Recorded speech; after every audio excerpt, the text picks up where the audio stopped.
नमस्कार। 2020 में जो गलवान घाटी में हुआ, उसके बाद से भारत और चीन के रिश्ते मतलब काफी तनावपूर्ण रहे हैं। हाँ, बिल्कुल। भारत ने वो 200 से ज्यादा चीनी ऐप्स बैन कर दिए और सीमा पर तो फौज की भारी तैनाती अभी भी है। सही बात है। तो ऐसे माहौल में भारत सरकार के एक मंत्री का अचानक चीन पहुंच जाना, ये तो मतलब थोड़ा चौंकाने वाली बात है। सोचने पर मजबूर करता है कि भाई पर्दे के पीछे चल क्या रहा है। हाँ, ये कोई आम बात तो बिल्कुल नहीं लगती, खासकर जब फौज और डिप्लोमेसी दोनों लेवल पर इतनी बातचीत हो चुकी है। फिर भी बॉर्डर पे टेंशन तो है ही, पूरी तरह खत्म नहीं हुई है। तो आज हम कोशिश करेंगे, मतलब जितनी जानकारी है हमारे पास उसके आधार पर ये समझने की कि इस विजिट की वजह क्या हो सकती है और इसके मायने क्या है भारत के लिए। ठीक है। तो सबसे पहले जो दिमाग में आता है वो है बॉर्डर इशू, सीमा पर स्थिरता। लद्दाख में जैसे चीन बार बार वो घुसपैठ की कोशिश करता रहा है, तो क्या भारत अब कोई परमानेंट सोल्यूशन ढूंढ रहा है? देखिए, बॉर्डर स्टेबिलिटी तो एजेंडा में सबसे ऊपर होगी ही, इसमें कोई शक नहीं। भारत बिल्कुल चाहेगा कि भाई जो पहले की स्थिति थी वो बहाल हो और ये जो बार बार झड़पें होती हैं ये रुकें।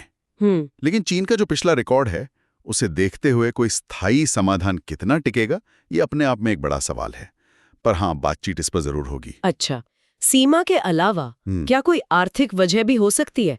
मतलब जैसे अमेरिका और यूरोप में थोड़ी मंदी की आहट है। हाँ, है तो क्या भारत को अपनी इकोनॉमी के लिए चीन की जरूरत कुछ ज्यादा महसूस हो रही है? बिल्कुल, ये इकोनॉमिक एंगल भी बहुत बहुत इंपॉर्टेंट है।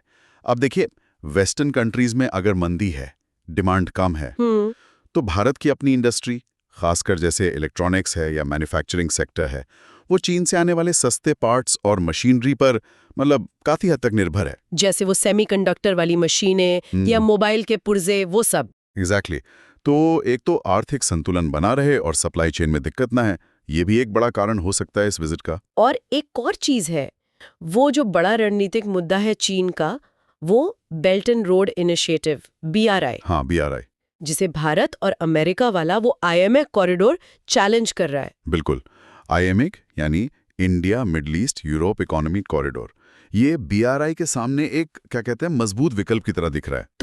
तो ये बिल्कुल मुमकिन है कि चीन इस मुद्दे पर भारत का रुख थोड़ा नरम करना चाहता हो, या कम से कम IMEC को लेकर भारत बहुत ज्यादा एक्टिव ना हो, शायद ये कोशिश हो।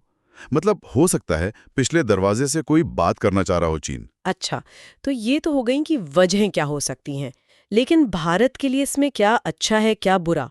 फायदे तो दिख रहे हैं, शायद बॉर्डर पर शांति हो जाए, सस्ता सामान, टेक्नोलॉजी मिल जाए। हाँ, फायदे तो हैं, इसमें कोई दो राय नहीं, पर रिस्क भी उतना ही बड़ा है। सबसे बड़ा डर तो यही रहता है चीन के साथ कि कहीं ये उनकी कोई बड़ी स्ट्रैटेजी का हिस्सा ना हो। मतलब अभी के फायदे के चक्कर में भारत कहीं लंबे समय के लिए किसी जाल में ना फंस जाए। जो एक्सपर्ट्स हैं फॉरेन पॉलिसी के, उनका मानना है कि भारत इस बार बहुत संभल कर, मतलब सोच समझकर कदम रख रहा है। अच्छा। वो सिर्फ अभी की राहत नहीं देख रहा, बल्कि अपने लॉन्ग टर्म इंटरेस्ट और वो जो स्ट्रेटेजिक ऑटोनॉमी होती है उसको ध्यान में रखकर ही कोई डील करेगा, अगर करेगा तो, और वो भी अपनी शर्तों पर।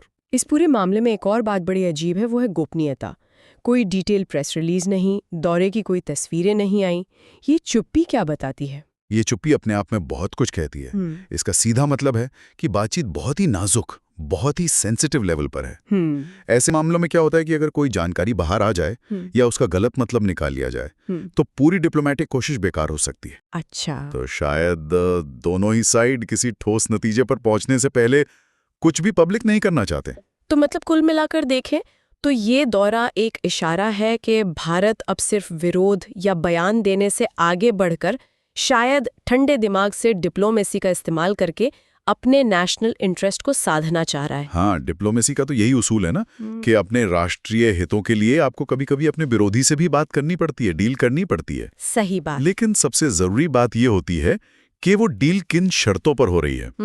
क्या वो शर्तें आपके हक में हैं या आप कुछ ज्यादा दे रहे हैं? तो अब सोचने वाली बात यही रह जाती है कि क्या भारत डिप्लोमेसी के इस नए दाव से चीन को साध पाएगा, या ये सिर्फ तात्कालिक जरूरतें पूरी करने की कोशिश है जो भविष्य में कोई बड़ी चुनौती खड़ी कर दे? इसका जवाब तो शायद वक्त ही देगा।